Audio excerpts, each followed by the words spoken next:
narito ang kaalamang pangkalusugan.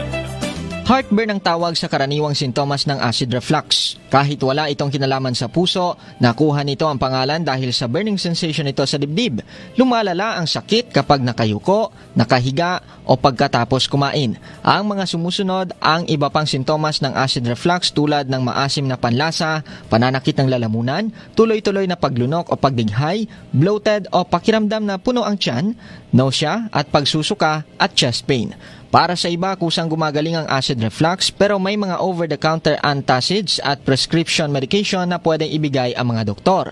May ilang lifestyle changes na pwedeng gawin para makatulong sa paggamot tulad ng pagtigil sa paninigarilyo, pagsuot ng maluluwag na damit at pagkain ng mas marami pero sa maliit na portions. Halim Abbas, NDBC, Bida Balita.